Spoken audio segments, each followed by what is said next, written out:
Después, si lo vamos a desglosar, si yo voy a sacar un mapa por años, también me va a interesar el dato del año, es decir, en ese área, en ese año en concreto, y ahora digo, ¿cuántos casos se han observado de esa enfermedad y cuál es la población que reside en ese área a ese año? ¿Vale? Si además me interesa estandarizar el dato, es decir, si yo sé, por ejemplo, que áreas más pobladas, más envejecidas van a tener más casos, si estoy hablando de una enfermedad que principalmente afecta a la gente más mayor, me va a interesar sacar como output, como medida respuesta, una tasa estandarizada, ¿vale? Para poder estandarizar esa variable necesito saber cómo se desagregan esos casos por grupos de edad, ¿vale? Entonces el fichero original tendría, digamos, esta configuración. Identificador de provincia. Si queréis también sacarlo por sexo, si corresponde, el dato corresponde a hombres y mujeres. Grupo de edad, bueno, 0,4. ¿Qué estamos analizando? Estamos analizando cáncer, en hombres en este caso, en el año 2000 en la provincia 1. Vale, pues necesito saber cuántos casos de cáncer se observan para esa provincia, para ese año y ese grupo de edad, en el caso de los hombres, y cuál es la población en ese año, en ese grupo de edad y en esa provincia, ¿vale? Esa es un poco la estructura base de nuestra base de datos. Yo esto ya os lo voy a dar configurado de esta manera. Pero si por un casual tiráis de datos individuales, necesitáis agregarlos a posteriori. Me explico. Si vuestra base de datos original es un fichero donde a cada persona se le pregunta, además de si está enfermo o no, otra serie de covariables, antes de realizar un análisis espacial yo tendría que agregar esos datos. Y digamos, mi línea, mi fila tendría que ser provincia-año. ¿Vale? En esa provincia, en ese año, ¿cuántos individuos has observado que cumplen esa característica que buscamos? ¿Me explico? Imaginaos que ahora yo quiero estudiar, no sé qué, el cáncer en Navarra, pero lo quiero hacer por municipios, ¿vale? Y la información que recojo es una información individual, es decir, yo persona a persona he preguntado, ¿tienes cáncer? Sí, no, vale, pues no tienes, pues para hacer parte de la población. Pero para los que tengan, ese será uno de mis casos, ¿vale? Es decir, tú tienes un fichero por individuo, cada fila del fichero es una persona distinta. Sin embargo, para hacer un análisis espacial, tu fila no tiene que ser una persona, sino tiene que ser el número de personas que tú observas en un área. Tu fila es el área, ¿vale? El municipio tal. Para ese municipio, ¿qué sabes? Que en el año 2000 se observaron tantos casos de cáncer entre todas estas personas. ¿Vale? Esa es un poco la diferencia. Por eso se le llama el dato agregado. Porque tú ya has sumado el número de personas que cumplen, digamos, o que han enfermado en este área. ¿Vale? ¿Qué hicimos la vez anterior? Bueno, pues simplemente calcular una tasa cruda global, es decir, bueno, casos partido población. Eso es un primer indicador que yo podría calcular para saber un poco cuál es la incidencia o la mortalidad de esta enfermedad, ¿no? También lo podría desagregar entre hombres y mujeres para saber si realmente merece la pena o es necesario sacar un mapa distinto para hombres y mujeres, porque el sexo de alguna manera podría explicar también cierta parte de la distribución espacial. Y también me interesa medir si esa enfermedad afecta de forma distinta por grupos de edad. Porque si afecta de forma distinta, la estandarización va a ser necesaria, ¿vale? Antes de la modelización. ¿Vale? Después también necesitaría una cartografía. Bien, vamos a hacer un análisis geográfico. ¿Cuál es la división de esa cartografía que vas a emplear? Bueno, en este caso la división por provincias, ¿vale? Genial. Y a partir de aquí, pues fuimos calculando las tasas estandarizadas de forma directa e indirecta. ¿Quién se acuerda de la diferencia? ¿Qué es una tasa estandarizada de forma directa y la tasa estandarizada de forma indirecta? La directa es cuando lo comparas con una población externa. Efectivamente, es decir, cuando te inventas una población ficticia, es decir, si yo tuviese 100.000 personas que residen en Europa, ¿cómo se distribuirían esas 100.000 personas por grupos de edad? Vale, pues en el grupo 0-4 años tendría 7.500 personas. Del grupo 5-10 tendría pues 5.000 personas. Y vas un poco configurando tu pirámide poblacional, tu pirámide por grupos de edad, según esos 100.000 ficticios. ¿Cómo distribuirías esos 100.000 ficticios por grupos de edad? ¿Vale? Entonces, esa estructura te permite reflejar una población un poco más envejecida o una población más joven, según si le quieres dar más peso a los grupos de edad más mayores o no. Por ejemplo, cuando se habla de estandarización, habitualmente en los artículos suele poner una nota. Estandarización, población europea, población mundial. La población mundial en general es un poco más joven por el efecto sobre todo de África, ¿no? Porque la esperanza de vida es un poco menor, entonces eso hace que la población en general sea un poco más joven. Sin embargo, cuando hablamos de población europea, normalmente es una población un poco más envejecida, ¿vale? Porque tenéis por referencia. Vale, pues esta es un poco la idea, ¿vale? La estandarización interna sería usando como población de referencia la tuya propia. Es decir, si vamos a realizar un análisis en España por provincias, mi población de referencia sería el total de España, ¿vale? Es decir, la suma de todas mis provincias. Entonces, según cómo se distribuya, voy comparando cada provincia con el total de España, por ejemplo, ¿vale? Eso sería una estandarización indirecta. La diferencia entre estas dos en términos de cálculo es que la estandarización directa se calcula de esta manera, es decir, yo lo que hago es calcular la tasa específica en mi región.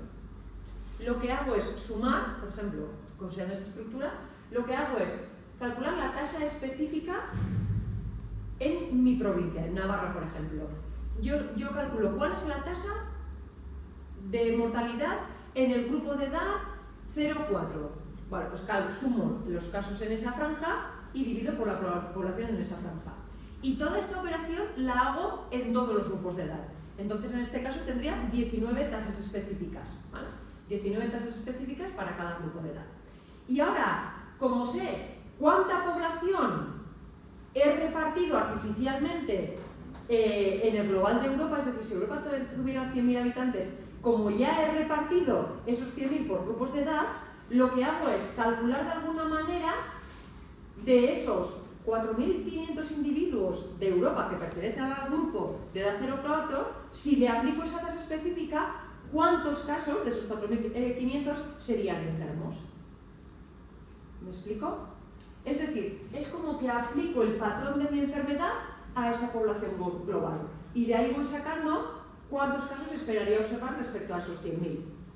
¿Vale? Por eso es la tasa por 100.000. Porque de alguna manera has contabilizado el número de personas que esperas en esos 100.000. Si el patrón de la enfermedad fuese el mismo. ¿Me explico? Esa es la estandarización externa. Yo calculo el patrón de la enfermedad, las tasas concretas en mi área, y ahora, según esas tasas, ¿cuántos casos tendría en esos 100.000? Pues tendría tantos en el grupo de edad 0-4, tendría entre 5 y 9, pues tendría 8 casos más, entre 10 y 15 tendría 3, y voy sumando. Entonces tienes los casos por 100.000. Esa es la tasa directa. La tasa indirecta es un cálculo un poquito... Ay, tasa. Tranquila. La tasa indirecta sería una medida un poco distinta, ¿vale? Porque ahora mi punto de referencia es el global de España en este caso, ¿vale? No es una población artificial, sino es la propia población global.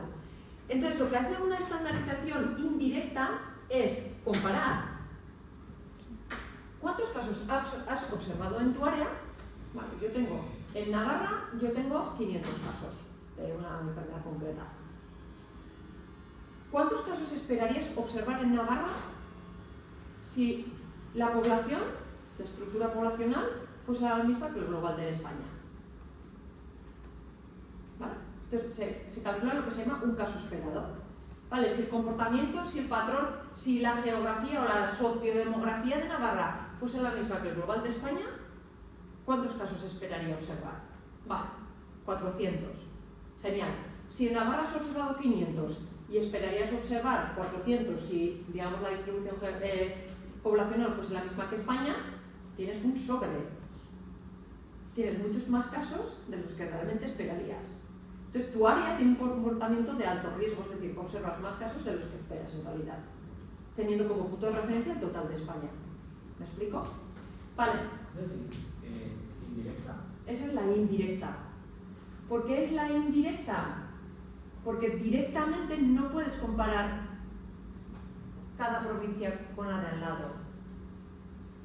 Las tienes que comparar cada una de ellas con el global de España.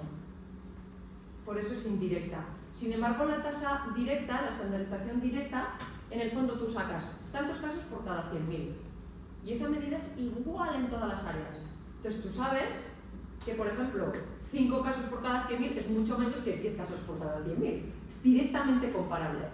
Sin embargo, ¿qué significa una tasa de 1.2 en Navarra, si hacemos un análisis espacial en España, frente a una tasa de 1.3 en una región de Francia? Claro, es que las poblaciones de partida, como son diferentes, realmente ese dato no lo puedes comparar, aunque 1.3 sea mayor que 1.2. ¿Me explico? Sí, es como riesgo relativo, riesgo absoluto. Efectivamente, efectivamente. Yo pensaba que la indirecta era una población, la comparas con ella misma. ¿Cuántos casos esperarías en Navarra y cuántos tienes en Navarra? No Navarra contra España. No, o sea, en realidad es Navarra versus Navarra. Observados versus esperados. Pero ¿cómo calcular los esperados?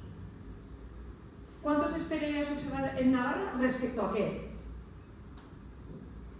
Respecto a el global de España, ¿no? Es decir, si la distribución por grupos de edad y población, la distribución poblacional fuese la misma que en el total de España, ¿cuántos esperarías observar? Vale, entonces es Navarra versus Navarra, calculando, digamos, los esperados en referencia a otra población, digamos, externa, entre comillas externa, pero en realidad es la suma de todas, del conjunto de tus provincias. Y una estandarización indirecta se puede hacer con la población de una misma región, pero años después. Sí, la puedes hacer. Comparar Navarra 2010 con Navarra 2020. Sí, lo puedes hacer, pero en ese caso, en el resto de tus áreas, tendrías que tener, a ver, eso lo puedes hacer, a ver si me explico. Normalmente la estandarización indirecta funciona como, vale, tú tienes unas subáreas y comparas el patrón de tu subárea con la suma del total, ¿vale? En ese caso tendría sentido siempre y cuando tu subárea fuese, por ejemplo, un municipio de Navarra. Sí. O sea, siempre tienes que compararlo con algo más grande, que normalmente es la suma del total de tus subáreas, del total de tu territorio. Ahí no sé si me explico. Sí. O sea, has mediciones, varios municipios de Navarra y tú los tienes agregados, ¿no? Tipo, Eso es. Batán. Eso es. Porque en ese caso, si lo quieres comparar, por ejemplo, con Navarra 2000, en realidad te interesaría más hacer una directa, que tu población de referencia es una externa, que no es la suma de tus territorios, pero te interesa compararlo con ese comportamiento en concreto. Entonces sería una externa, tendría más sentido, pero sí, se pueden hacer en realidad, ¿vale? La diferencia también, como os digo, es la interpretabilidad. Una tasa por cada 100.000, tantos casos por cada 100.000, todo el mundo lo entiende.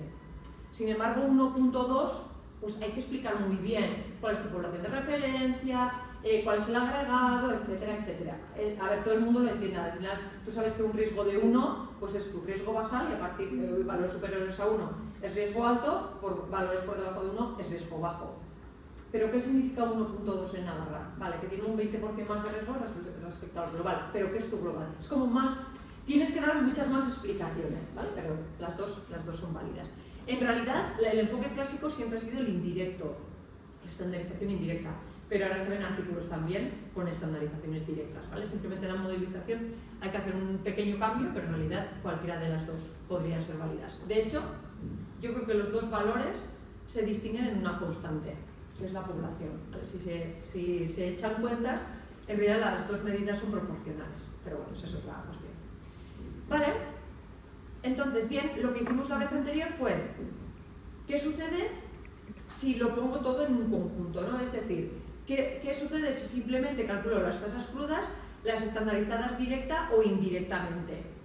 En realidad nos deberían salir mapas muy parecidos, lo único que va a cambiar es la escala, es decir, la tasa directa o indirecta me debería reflejar prácticamente el mismo mapa, salvo que quizás algún valor caiga en un color u otro según el corte que hagamos, pero el mapa debería ser similar. Lo que sí que suele cambiar es el mapa respecto a la cruda, a la tasa cruda. ¿Por qué pensáis que sucede esto? ¿Cuál es la diferencia entre las tres? La tasa cruda es calcular el número de casos que tú tienes en una región partido por la población de esa región, punto. ¿Qué ventaja tiene el hecho de estandarizar directa o indirectamente? Que corregimos el efecto de la edad. Es decir, regiones, por ejemplo, que aparecen de forma, digamos, de un color muy oscuro, puede ser debido a que simplemente esa región está mucho más envejecida que el resto y por ende va a tener más casos de una enfermedad que afecta más a mayores.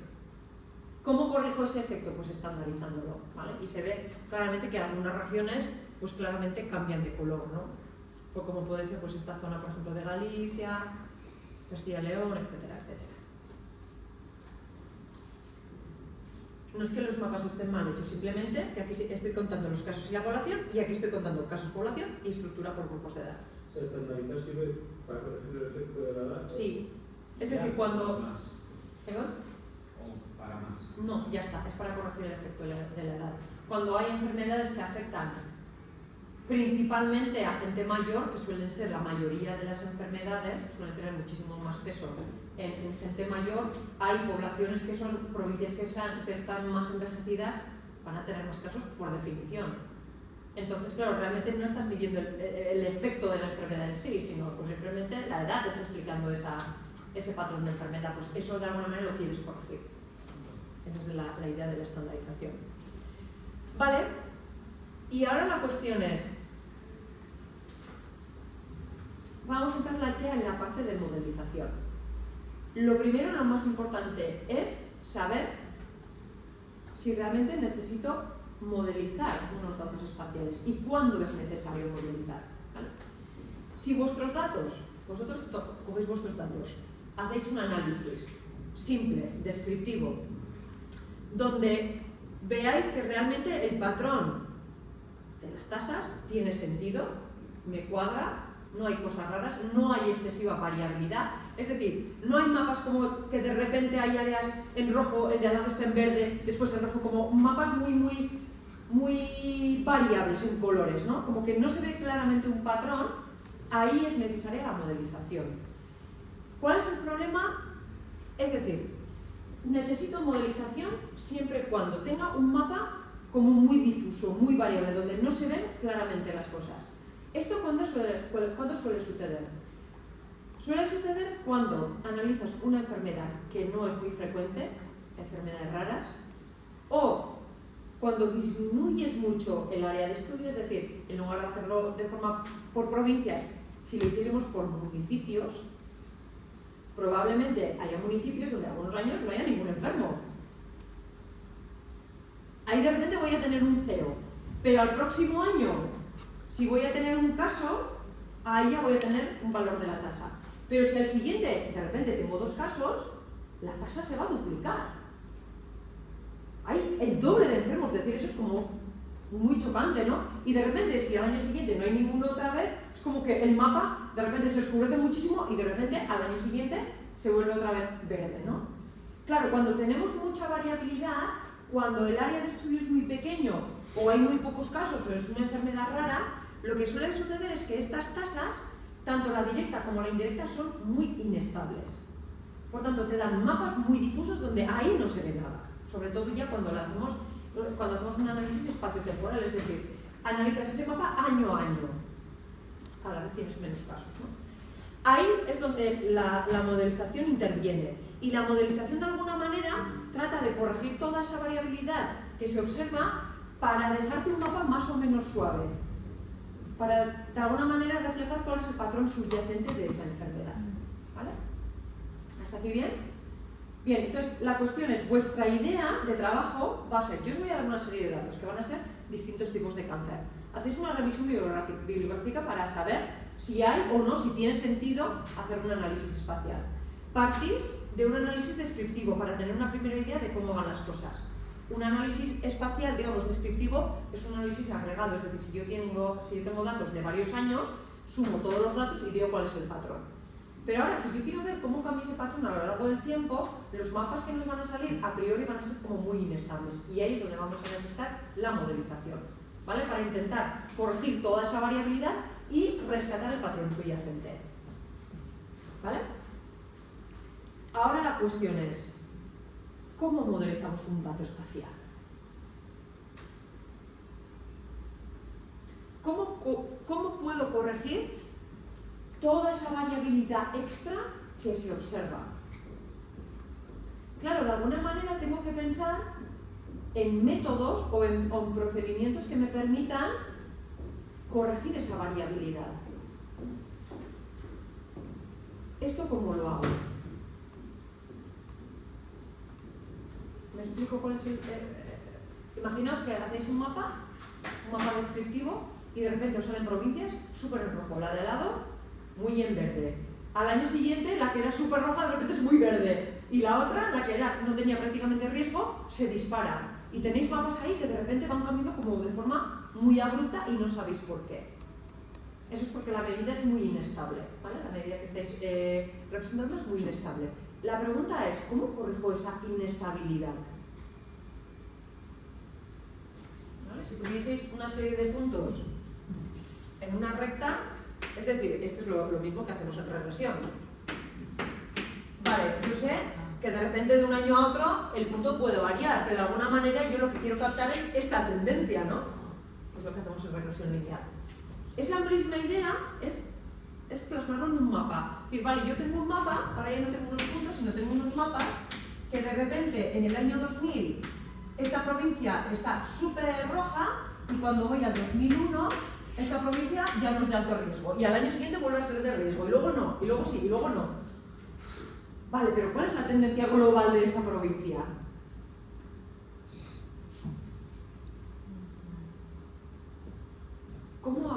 ¿Cómo construyo esta línea? Ajustando. Pero de alguna manera, cuando hacemos regresión lineal, lo que le estamos diciendo al propio modelo es que yo quiero corregir esta variabilidad con una recta. Regresión lineal. Regresión lineal no me permite hacer esto. Eso sería otro tipo de regresión. La regresión lineal es una recta. Intentas, de alguna manera, captar esa tendencia mediante una línea. Claro, entonces de alguna manera le estás preestableciendo qué tipo de tendencia quieres. Simplemente una recta. Ahora dime si esa recta es ascendente, es constante o es descendente. ¿Vale? Ahí vamos buscando la recta. Pero ¿esto cómo lo hago en el mapa? ¿Qué criterio podría utilizar para decir, vale, yo me quiero cargar toda esa variabilidad porque no me está permitiendo ver realmente lo que sucede? ¿Qué criterio podría usar? Pues podría usar un criterio de vecindad,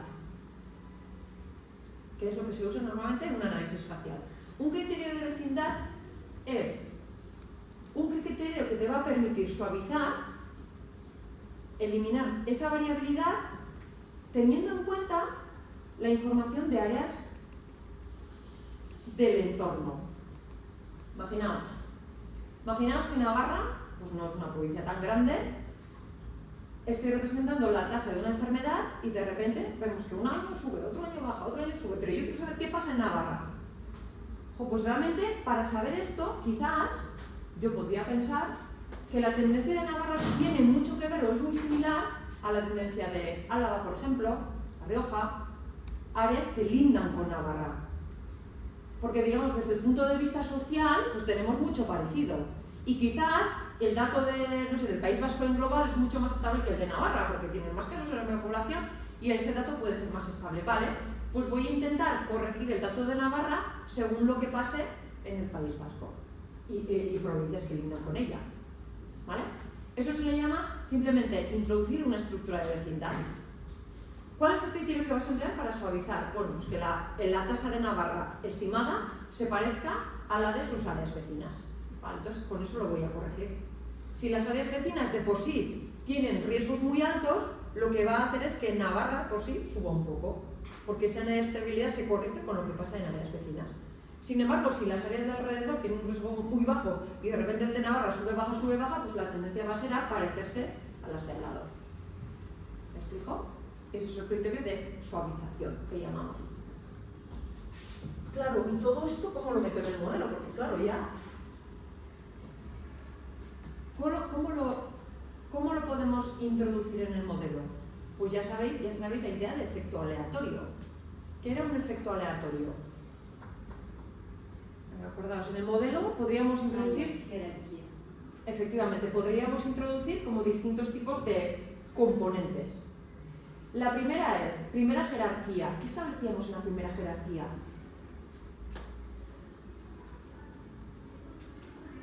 En realidad el tipo de datos que tengo. si la primera jerarquía, es decir, si yo tengo un dato tipo niveles de colesterol, va a ser un dato continuo. Y eso va a seguir una distribución normal. Normalmente los datos continuos siguen una distribución normal. Pero aquí tengo datos continuos. No, tengo datos de conteo. Tengo un área y voy contando cuántos enfermos hay en cada área. ¿Vale? Por tanto, en la primera jerarquía voy a necesitar una distribución que me permita contar. Y esa es la distribución de Poisson, que seguramente en la carrera lo visteis. La distribución de Poisson lo que permite es, una vez que estableces una ventana temporal o digamos, un área específica, Poisson, una distribución de Poisson, lo que hace es contar cuántos casos hay. La probabilidad de que ocurran 0 casos, 1, 2, 3, 4, 5, 6, 7, 8. Eso es lo que hace una distribución de Poisson. ¿Qué información necesita la distribución de Poisson para funcionar bien? ¿Vale? ¿Qué necesita la distribución de Poisson para funcionar bien? Y yo, cuando esto les explico a los de grado, les digo siempre, vale, imaginaos que la distribución de Poisson cuenta cosas, ¿no? Me permite contar el número de eventos que suceden en un periodo determinado, que puede ser un periodo de tiempo o en un espacio. Genial. Vale, entonces voy a hacer dos cuentas. En este caso no voy a contar en área, sino que voy a contar el tiempo, ¿vale? Imaginaos que fijáis una franja de 1 hora. Y ahí vais a contar el número de llamadas,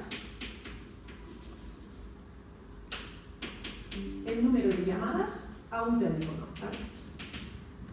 Vais a contar cuántas llamadas se producen a 2 teléfonos diferentes. Y en ambas vais a calcular la probabilidad de que el número de llamadas sea superior a 100. Los teléfonos son los siguientes, en el 112 y en mi móvil.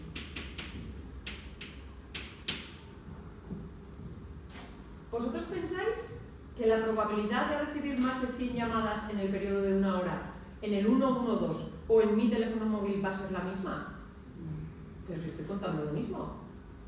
Estoy contando llamadas en el periodo de 1 hora a 2 teléfonos diferentes.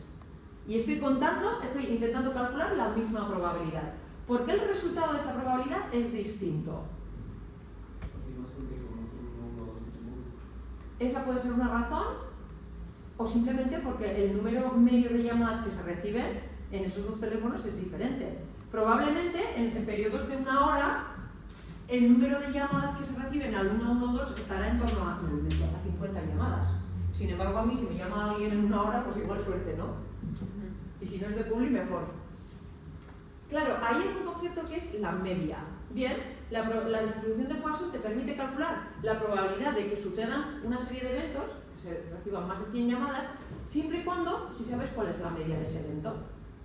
Si sabes en media cuántos eventos se producen en ese periodo o en ese área, que de alguna manera estés intentando configurar. ¿Esto se entiende? Vale. Lo que metemos en... Esto es lo que tenemos que describir antes de modelizar, es decir, en la distribución de Poisson me tienes que indicar cuántos casos en media tiene cada provincia. ¿Vale?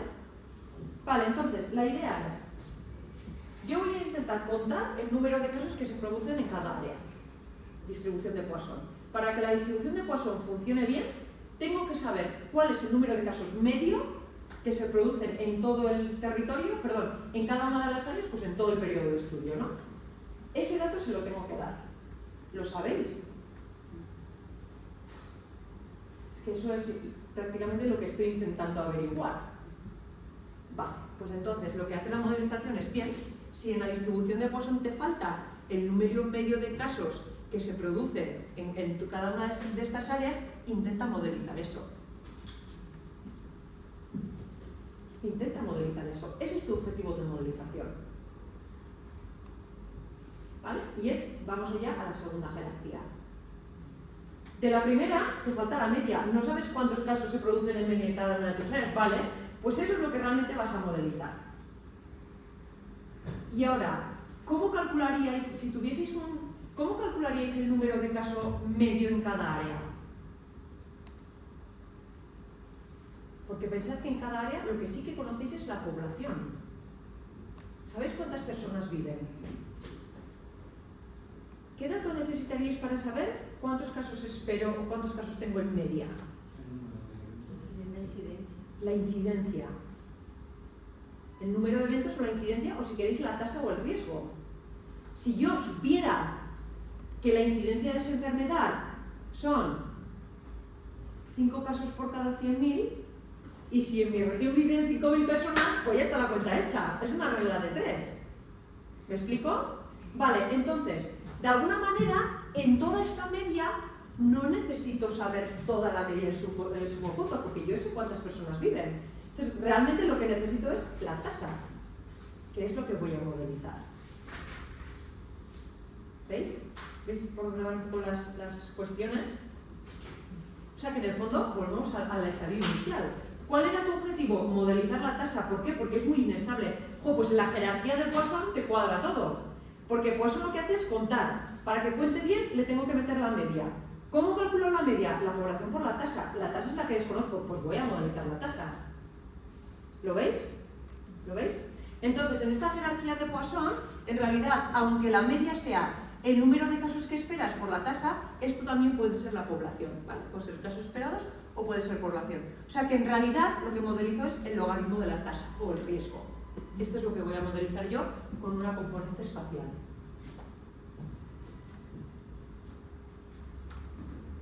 ¿Sí? ¿Se entiende? Vale. Genial. Y ahora la cuestión es, ¿todo esto cómo lo modelizo? Pues esta es la primera aproximación, ¿vale? La modelización, el enfoque de modelización más sencillo es usar un modelo condicional autorregresivo. Y ahora os explico esto qué significa. A esto le llamamos un modelo CAR, ¿vale? Conditional Autorregressive Model. Y el enfoque es súper sencillo. ¿Cuál es el riesgo en cada una de tus áreas? ¿Vale? Pues el riesgo en cada una de tus áreas será el riesgo total de España, un riesgo global, lo que llamamos un riesgo global, que es un intercept, más un diferencial. Que ese diferencial puede ser para arriba o para abajo. ¿Vale? ¿Estáis bien? El intercept tiene el mismo papel, o sea, juega el mismo papel que juega un intercept en un modelo de regresión lineal. Es tu riesgo basal, tu valor medio. Y a partir de ahí, el resto.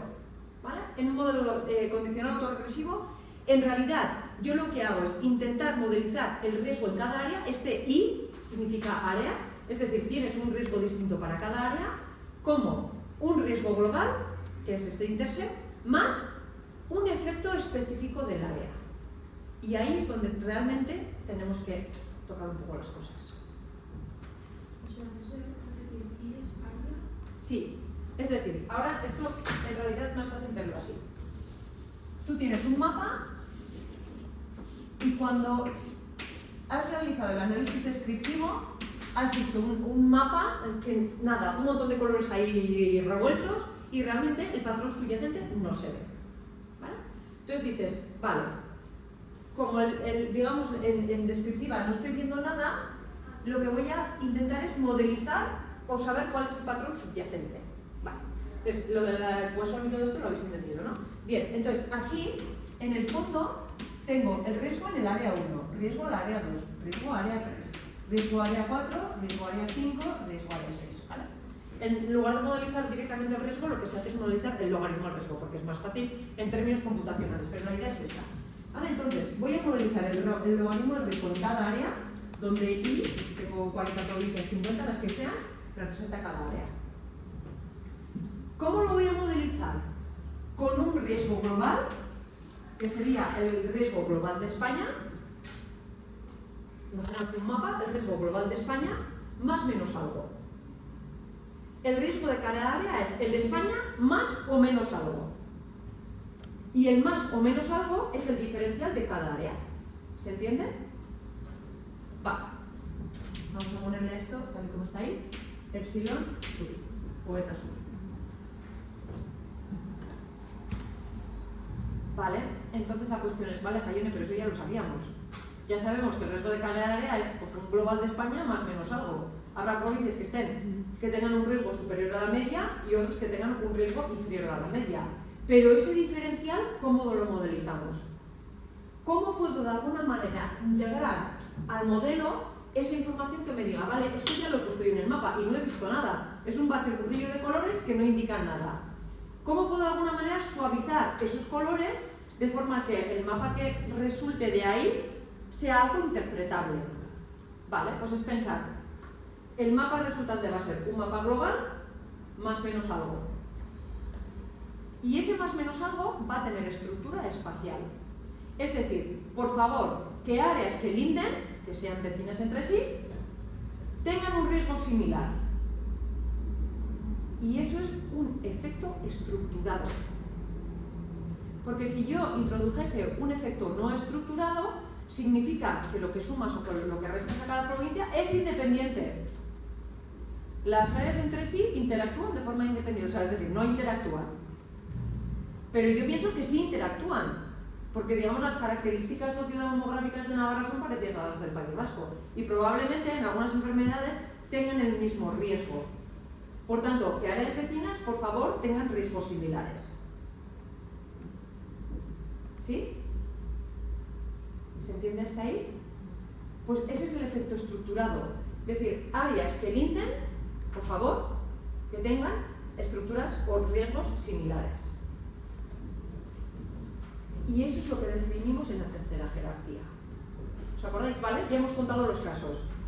De todo ese conteo de casos, ¿a qué hemos concluido?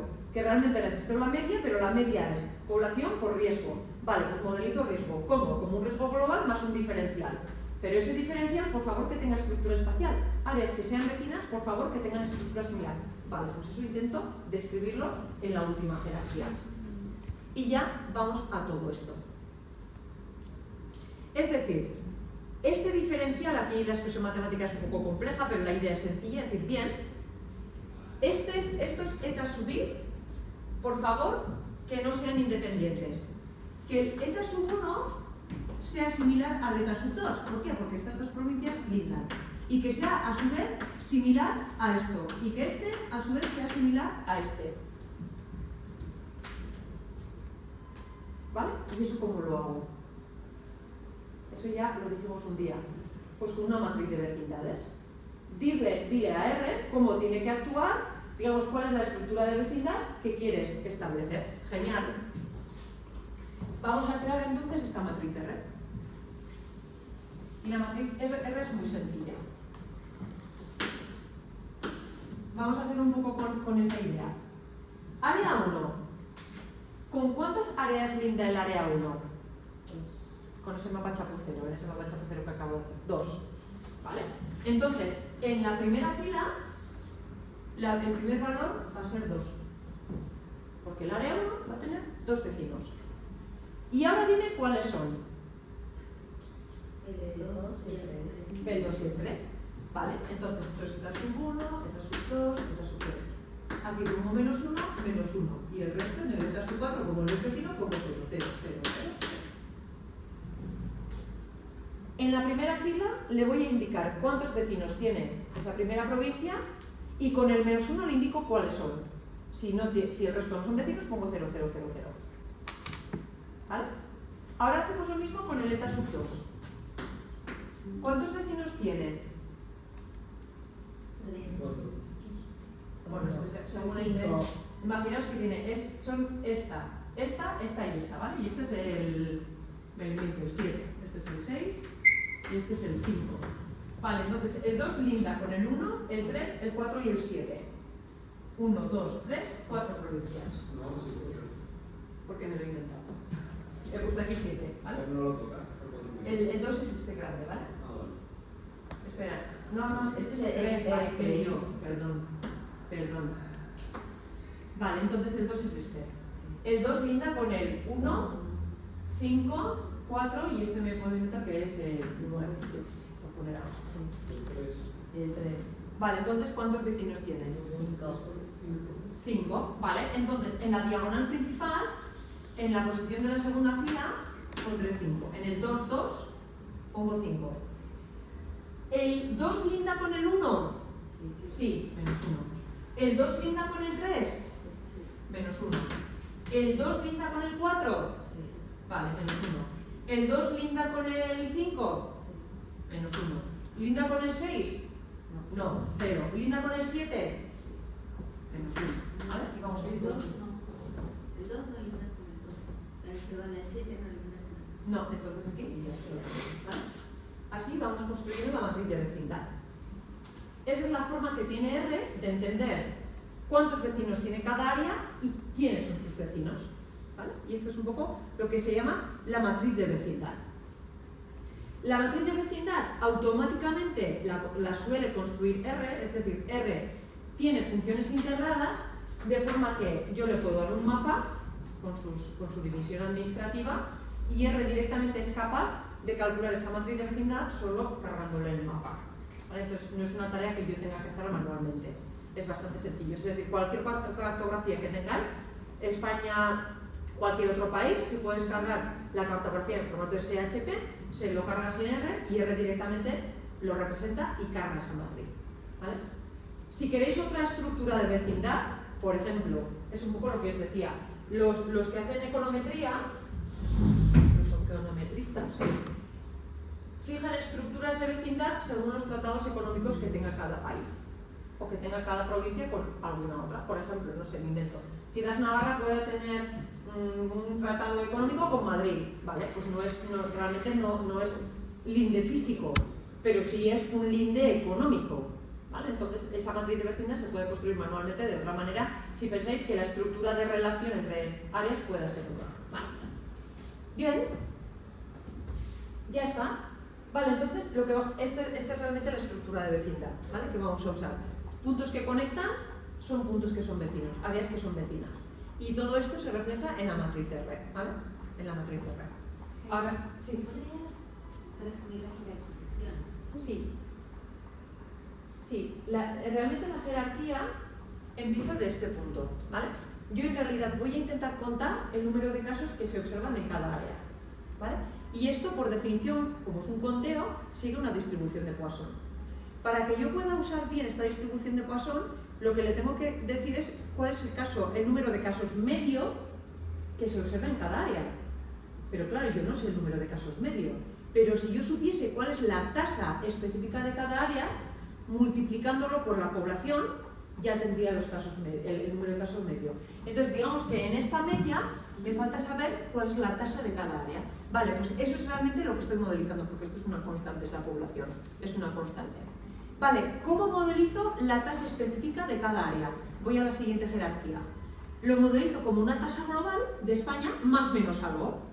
Pero este más menos algo no es algo que introduzco de forma individual, no es algo que introduzca, no es un valor independiente de cada área, sino que estoy considerando que áreas vecinas podrían tener un riesgo similar. Entonces, esto es un efecto aleatorio estructurado, cuya estructura de vecindad es esta que marca el mapa. ¿Vale? Ya está. Y ahí ya estaríamos en la tercera jerarquía. En la tercera jerarquía le estoy diciendo a R que esto no es un efecto individual, no es un efecto independiente, sino que es un efecto que tiene una estructura de vecindad de esa forma. ¿Se entiende? ¿Sí? Vale, vamos a intentar hacerlo en R.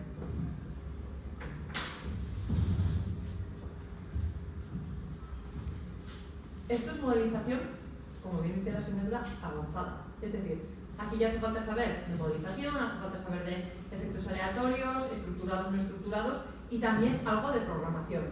La buena noticia es que yo os voy a dar todo el código, si os gusta tocar código, para que lo cojáis, lo peguéis, tal, pero en nuestro grupo de investigación tenemos desarrollada una aplicación para user friendly. Es decir, hay mucha gente que hace análisis de este tipo que igual no necesariamente sabe programar muy bien en R. Entonces, hemos preparado una aplicación, ya lleva unos cuantos años, que después os la enseñaré, que teniendo los datos y nociones básicas, lo podéis usar para de alguna manera sacar unos mapas básicos. Ya si necesitáis hacer cosillas más finas, ahí ya hay que entrar en el código. Pero si no, hay una aplicación que os lo permite hacer. Entonces, vamos a ver cómo sería en R y vamos a cargar después la aplicación, ¿vale? Para, pues si en el trabajo no queréis tocar mucho R y modelizar mucho con R, pues podríais también hacerlo con la aplicación, ¿vale? Ya os diré cómo funciona. Pero si vais a R, no la abierto, perdón. Voy a ir al código, que sería el thisismapping.r. Me lo voy a descargar. lo voy a poner en el escritorio. Y descargaos también el fichero de librerías, que ya lo tendréis, del día anterior la mayoría, y los datos. No sé si lo descargar.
Si me funcionan aquí las cosas. Case study,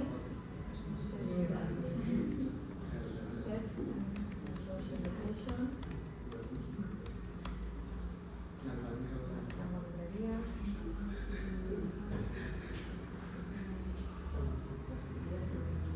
Trataba un poco esto en carga. Con Inla ya lo tenéis instalado en los portátiles, ¿no? En principio para trabajar bien. Sí. Vale, ya. Vale, esto me funciona bien. Un segundo. Voy a ver si después la movilización me funciona bien.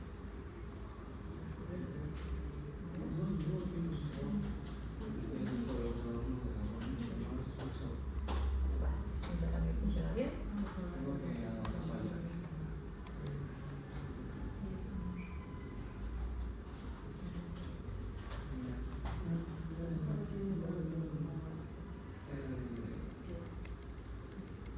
Si te han descargado todas las cosas bien, sí, ¿no?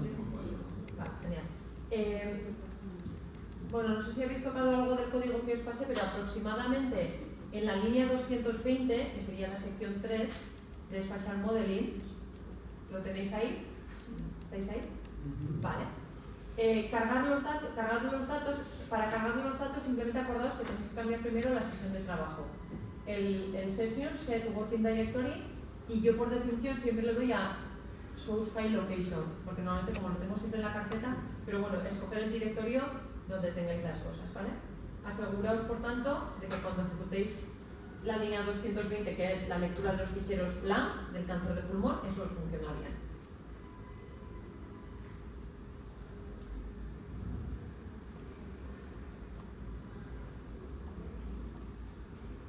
Vale, algo que os debería también funcionar bien es la carga de la cartografía, que es Load Data Cartospain.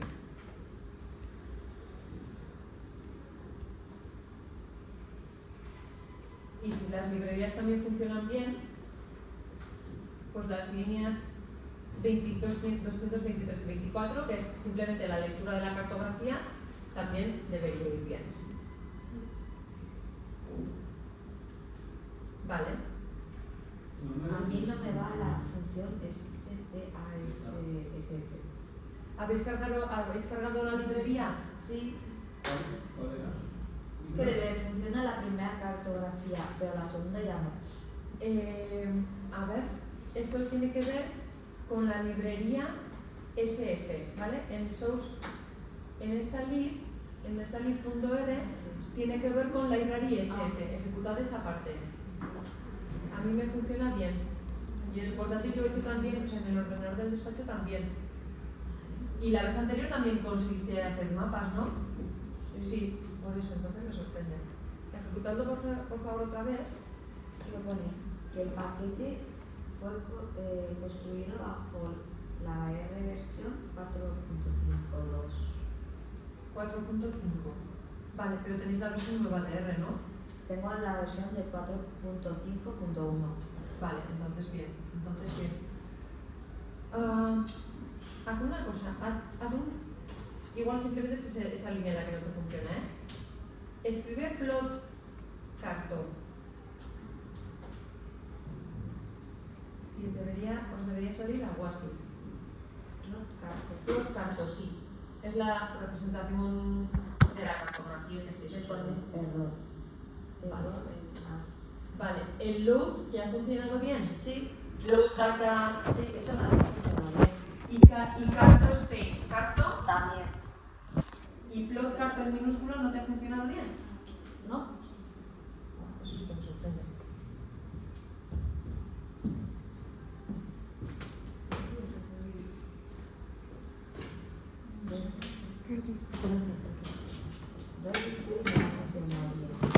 Vale, ahora Esto también me funciona. Vale, genial. Pero luego me intento decir que este no. Ah, no, mira. Así, depende. ¿Os funciona bien? Sí. Vale.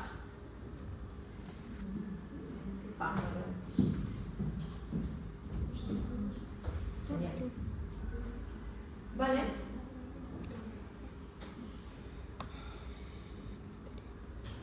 Vale, entonces la cuestión es, esta matriz de vecindad que hablamos de ceros, de menos unos, de números de vecinos, a esta matriz se le llama una matriz sparse.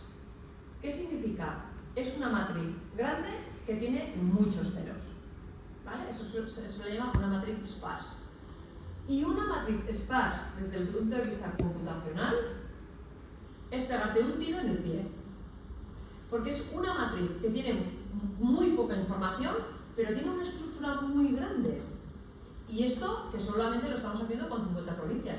Pero pensad en una matriz, por ejemplo, para realizar un análisis espacial en España por municipios. Necesitas una matriz de 8.000 por 8.000 diciéndole cada municipio con quién linda. O sea, imaginaos la de ceros que tiene que haber ahí. Vale, eso computacionalmente es muy costoso. ¿Por qué? Porque dentro de la modelización todas esas matrices hay que cogerlas, hay que invertirlas, hay que echar cuentas con esas matrices. Y eso cuesta mucho tiempo. Entonces, una de las ventajas de INLA es que convierte, entre comillas, esta matriz en otra estructura más fácil de manejar. ¿Vale? Entonces, lo que viene en la segunda línea dice, vamos a crear una cartografía, pero tal y como lo trata INLA. Es decir, estas matrices sparse de muchos ceros las trata de una forma muy específica, de forma que se carga todos los ceros y reestructura o reescribe esta información de otra manera, ¿vale? Y eso es un poco lo que viene en las líneas 227 y 228. Y fijaos, INLA no va realmente a trabajar con esa matriz de ceros y unos, que es la original, con la que siempre, digamos, hemos manejado, sino que con una matriz que se llama la matriz de vecinos, NB le llaman, ¿vale? Y cuando hacemos un head, aparece algo tal que así. Cuando hacemos un head, nos aparecen solamente las 6 primeras filas. ¿Esto qué significa? Provincia 1. ¿Cuál es la provincia 1? En orden alfabético. Álava. Lo que me dice es que Álava tiene las siguientes provincias, linda con las siguientes provincias: 8, 19, 25, 30 y 35. Entonces, en lugar de decir con quién, sí o no, lo que directamente dice es con cuáles. ¿Vale? Y ya está, esa estructura de vecindad, como es que esa matriz gigante desaparece, porque simplemente a cada provincia le das un indicador que es con qué provincia es linda. Ya está. Genial. Entonces, esto lo que le permite es ir mucho más rápido en la computación. Cuando necesite hacer cuentas, pues simplemente tira de esto. Vale, vamos a ver si esto lo podemos realmente representar. ¿Vale? Si ejecutáis las siguientes líneas, pues esto es lo que va a hacer realmente. ¿Vale? Esta función, esta matriz, la convierte en un objeto que es un objeto RS. A ver si le puedo hacer un plot, igual al RS directamente no, ¿vale? No, este no se puede, tiene otra configuración. Vale, después lo vamos a ver en la aplicación, no os preocupéis. Vale, dado esto, vamos entonces un poco a ver en INLA lo que necesitamos. En INLA lo único que necesitáis es la formulación. Ahora os digo cómo estructuráis los datos. Pero de alguna manera, saber lo que estáis haciendo. En INLA, la forma de que funcione todo esto bien es darle paso a paso todos los aspectos de la jerarquía. Lo podemos hacer con el modelo más simple, ya después lo vamos a entrar en la formulación. Pero para que sepáis, para un modelo, para modelizar esto en INLA, simplemente le tengo que decir cuál es la fórmula que quiero modelizar y a qué familia pertenecen mis datos, cuáles son mis datos, y después ya hay cosillas computacionales que no vamos a entrar ahí, que tampoco merece la pena. Vale, entonces en la línea 254, como veréis, ahí ya establecemos la familia, que pone Poisson. ¿Vale? Partimos de unos datos de conteo, distribución de Poisson. ¿Cómo quieres modelizar esos datos de Poisson? Pues los quiero modelizar según esta fórmula. En esta fórmula lo que le estoy diciendo es, voy a modelizar los casos como con un intercept, que es lo que significa este 1, este es el intercept global, igual que en modelización regresión. El intercept global más un efecto aleatorio. Este efecto aleatorio es distinto según cada provincia, cada área. Vale, entonces INLA necesita que identifiquéis cada área con un identificador. No sirve que pongáis Álava, Guipúzcoa, Vizcaya, no. Identificadores 1, 2, 3, 4, 5, 6, 7, 8. ¿Vale? Hasta 50. ¿Por qué? Porque de esa manera esta estructura de vecindad es mucho más fácil. Porque si yo, digamos, denomino a cada área con su nombre, fijaos que aquí ya no tiene que de alguna manera definir esta estructura de vecindad con con nombres. Es mucho más fácil hacerlo con números, ¿vale? Entonces, necesitáis primero definir el indicador de área. Y eso es lo que llamo yo ID de área. ¿Vale? Y ahora, ¿cómo lo quieres modelizar? Bueno, pues lo quiero modelizar como un modelo de BESAP. El modelo de BESAP es el modelo intrínseco CAR. El modelo que por definición indica que áreas vecinas, áreas que lindan, son vecinas. ¿Vale? Áreas que lindan son vecinas, porque las vecinales pueden ser de otro tipo. Vale, ese es el modelo de BESAP. ¿Vale? ¿Cuál es tu estructura de vecindad? Pues esta que acabamos de decir. Que el área 1 linde con el 8, 19, 25, con el RS. ¿Vale? El RS es la matriz de vecindad. Y ya está. ¿Se entiende? ¿Se entiende? ¿Eh? Lo hace todo internamente. Es decir, ¿qué quieres modelizar? Aquí lo más importante es saber cuál es tu verosimilitud, así se llama verosimilitud. Es decir, tus datos de qué naturaleza son. ¿Son de naturaleza continua? Es decir, ¿estás midiendo el indicador en colesterol? Vale, eso es un indicador que afecta a decimales. Vale, entonces es un valor continuo, que se mueve en un rango concreto. Pues eso es una distribución normal. Vale, pues en family yo le indicaría que no es una family Poisson, es una family Gaussian, que es una distribución gaussiana, una distribución normal. Genial. En este caso no. En este caso no tengo una variable continua, tengo un conteo. Estoy contando el número de casos que ocurren en un área. 0, 1, 2, 3, 4. Cuento. Es una variable discreta. ¿A qué familia pertenece? A la distribución de Poisson. Hay dos familias importantes discretas que hacen conteo, que es binomial y Poisson. La distribución binomial lo que hace es indicar si ese evento es éxito o no éxito. Pero tiene un tope. Tiene tantos eventos. Yo sé que han ocurrido 100 eventos. Y de esos 100 quiero saber si cada uno de ellos es éxito o no es éxito. Y cuento los éxitos. En Poisson no. En Poisson lo que hago es determinar un espacio determinado o una franja temporal y ahí voy contando. Y ahí puedo contar hasta infinito. Es decir, el número de eventos que pueden ocurrir en ese área o en ese espacio de tiempo puede ser infinito, ¿vale? No tiene una cota superior como puede ser la distribución binomial. Entonces, dependiendo de lo que queréis contar, pues aquí ponéis familia binomial, familia gaussiana, familia Poisson. Y ya está, simplemente decirle eso que queréis modelizar, cómo lo queréis hacer. con un riesgo global, que es vuestro intercept, y después un efecto específico estructurado en cada área. Es decir, lo que sobra, que tenga una estructura. ¿Qué estructura le vais a dar? La que marque la matriz R de vecindad, que es esto puesto de otra manera. ¿Vale? ¿Se entiende? El F de antes es para decir que es aleatorio. El F, ¿cuál? Sí, el F de antes, el F es para indicarle lo que vas a meter extra, si es un efecto fijo, es un aleatorio, de qué naturaleza es. En realidad R todo lo pone con F, pero según lo que le pongas después, pues un modelo. Si aquí en lugar de poner F, I de área y pongo modelo I y D, le estaría metiendo un efecto no estructurado, es decir, idénticamente distribuido e independiente. ¿Vale? Entonces, el F es la forma de meter un argumento y dentro del F le indicas qué tipo de efecto quieres, si es estructurado, no estructurado. ¿Y dónde estás indicando aquí que es estructurado? Aquí, en el modelo de Besag. O sea, el modelo de Besag es el autor que propuso el modelo condicional Kirchhoff. Entonces, ahí simplemente dice modelo de Besag. Vale, entonces me estás indicando de forma directa que tú quieres una estructura para tus datos. La idea es, o la cosa es, ¿cuál es la estructura que necesitas? ¿Cuál es el grafo que necesitas? ¿Cómo quieres definir esa estructura de vecinos? Vale, pues lo hago con esta matriz RS. ¿Vale? Que es lo que hemos puesto ahí, pero de otra manera. ¿Sí? Sin embargo, si yo no quiero introducir ninguna estructura porque pienso que cada área va a su aire y el efecto es independiente, pondría F, el I de área, porque ese es el indicador de área, modelo I y D. Independiente, idénticamente distribuido.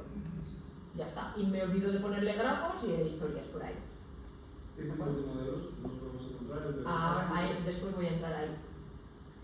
Porque dentro de los modelos espaciales hay modelos que directamente definen una parte estructurada, pero alguno podría cuestionarse, ¿y cómo sé yo que realmente hay estructura? Porque puede haber o no.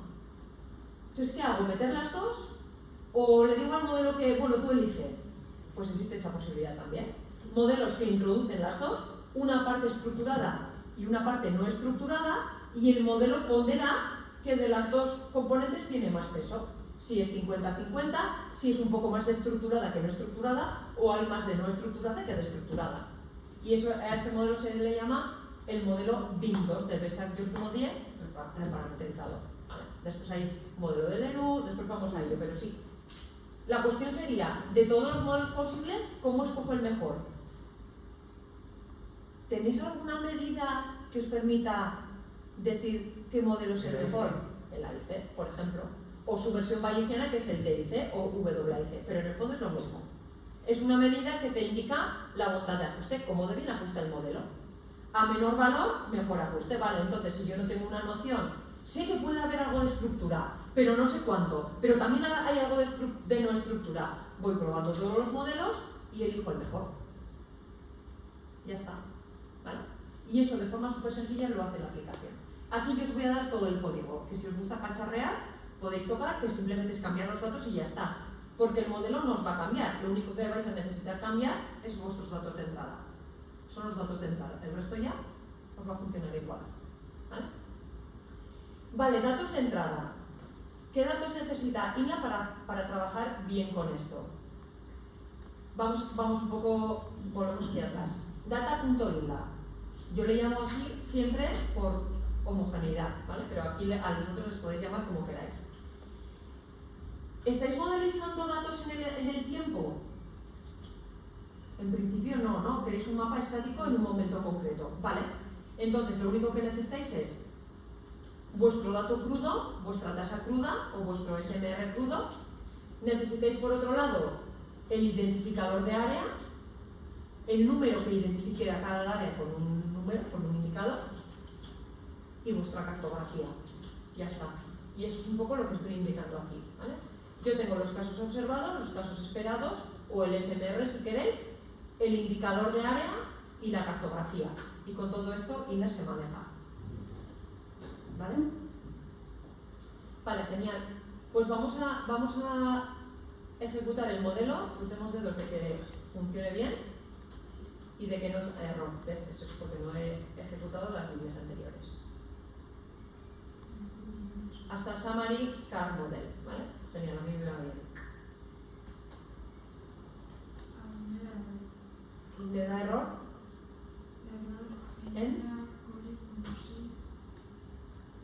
Igual es porque te has dejado algo sin ejecutar. Puede ser. Ejecuta, digamos, todas las líneas desde la sección 3, desde la 216 aproximadamente, hasta la 259, hasta el summary. ¿Te da error? ¿Has cargado las librerías? ¿Cartografía? Todo eso sí. Vale.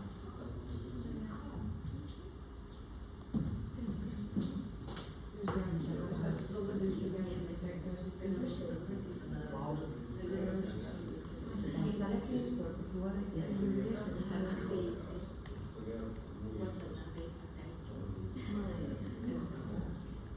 Sí, fórmula INLA, Result Collection Field.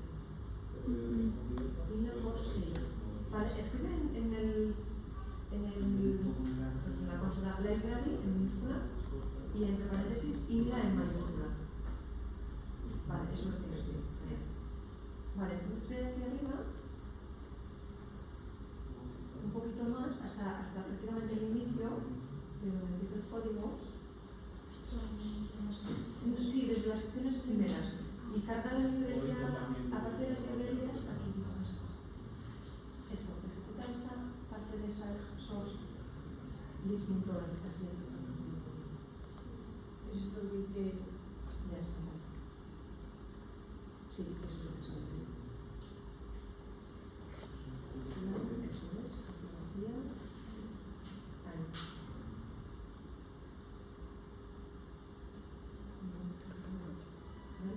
Haz una cosa.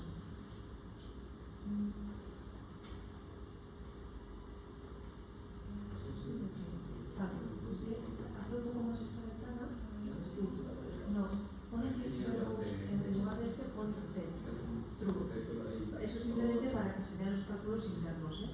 A veces con que ejecutes estas dos rutinas, cargo de las dos varios. Vale, se me ha ido la fórmula. Escribe la fórmula, porque por ahí no has tocado la posibilidad, no. Puedes hacer algún comentario, está bien. Abrir el corazón. Déjame ver esto. Y la fórmula, sí, es que no falta la fórmula. Está dejando de la fórmula. Sí, no, de esta. Sí.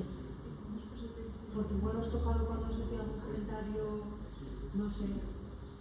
A ver, es fórmula, besar, idearia o algún paréntesis, alguna historia. No, hay tres paréntesis. Hay tres, ¿verdad? Yo creo que lo estoy vale. Idearia, besar. Lo que has dejado, lo primero que has dejado es espacio, eso lo tiene aquí. No, no tiene que ver. Si no, bueno, puedes probar, por ejemplo, a quitarlo, pero igual estos, ¿eh? Estos es unir y unir. Esos te van bien, ¿no?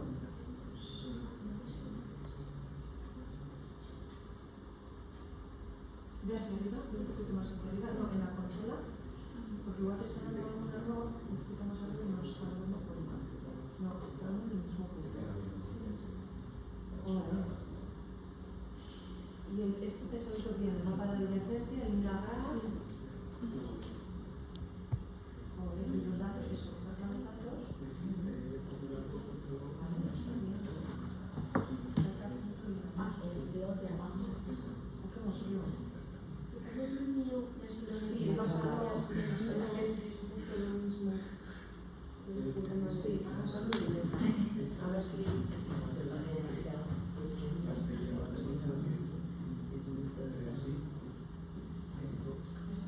Sí, pero Ah, vale, genial, vale. sí.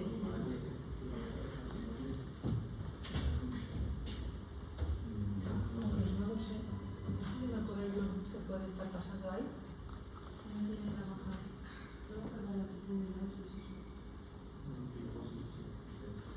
Es que da la sensación de que igual en algún comentario te has cargado alguna cosilla. Ha copiado lo mismo. Tampoco. Y en las Porque tienes la versión de INLA nueva, la versión nueva de R, todo eso lo tienes bien, ¿no? ¿Alguna cosa? Un poquito hacia abajo. ¿Más? Un poquito más. Intenta ejecutar esta parte. Ese es el comodín.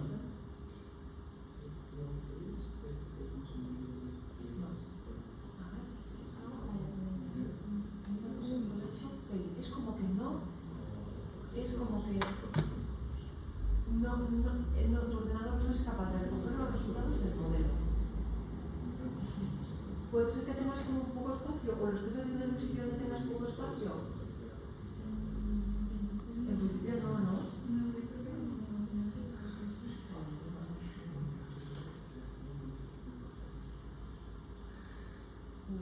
Ponle esa salida y ponlo en el chat. A ver qué te dice. ¿Tienes el chat que te queda muy abierto?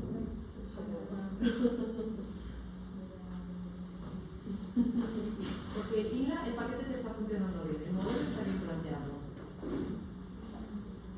¿Qué significa eso? Parece que está usando el paquete de RL y significa básicamente que INLA no puede terminar de recuperar correctamente los resultados del modelo.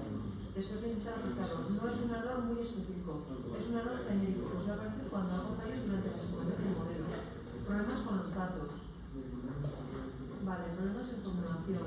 La fórmula en vez está bien. Modelo demasiado complejo, no es súper. Problemas de numéricos demasiado singular, eso ya también tenemos. El modelo INLA, vale, entonces tiene que ser algo con los datos, seguro. Igual escribe data INLA. ¿Ahí? Vale, ¿está bien hecho?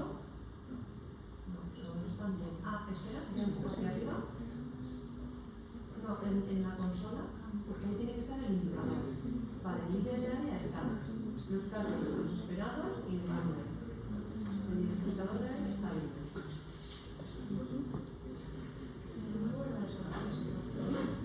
¿Perdón? El código. No te lo descargues. Sí, no te lo descargues. Yo creo que tiene que ser algo de los datos. Veo un poco hacia arriba, pero es que los datos están bien. La cartografía la has leído bien, ¿no? Sí. Eso te da función. Ejecuta esas líneas, por favor. Desde el load carto hasta el head NB.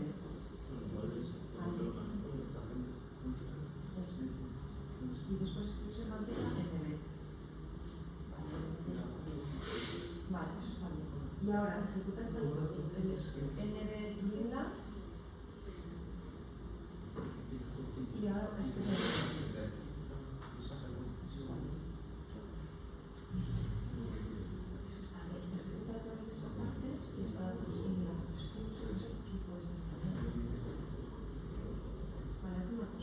Desde esa sección hasta el summary de la fórmula y le metes el orden.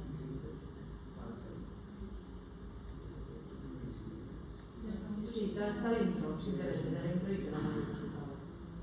Tu código está casi correcto, pero el error en la subcollection page hay inconsistencias entre el dato de vecindad y el número de áreas. Vale. Pero si lo calculamos vale. Estás mezclando SDR, datos agregados con el chip, ¿no? Eso es usted. ¿Dónde es? No, eso está bien, es una competencia. El orden de las fuentes probablemente no coincide y no exige que el índice de área sea el orden del rango, eso ya lo tenemos bien hecho. Una solución más, el SMR, no, eso está bien, eso está bien. Verificar. Sí, este igual sí que podemos verificar. Esto copiado, pero tiene que ver con el diseño. Ahí. Vale. Ahí el RS no está funcionando bien.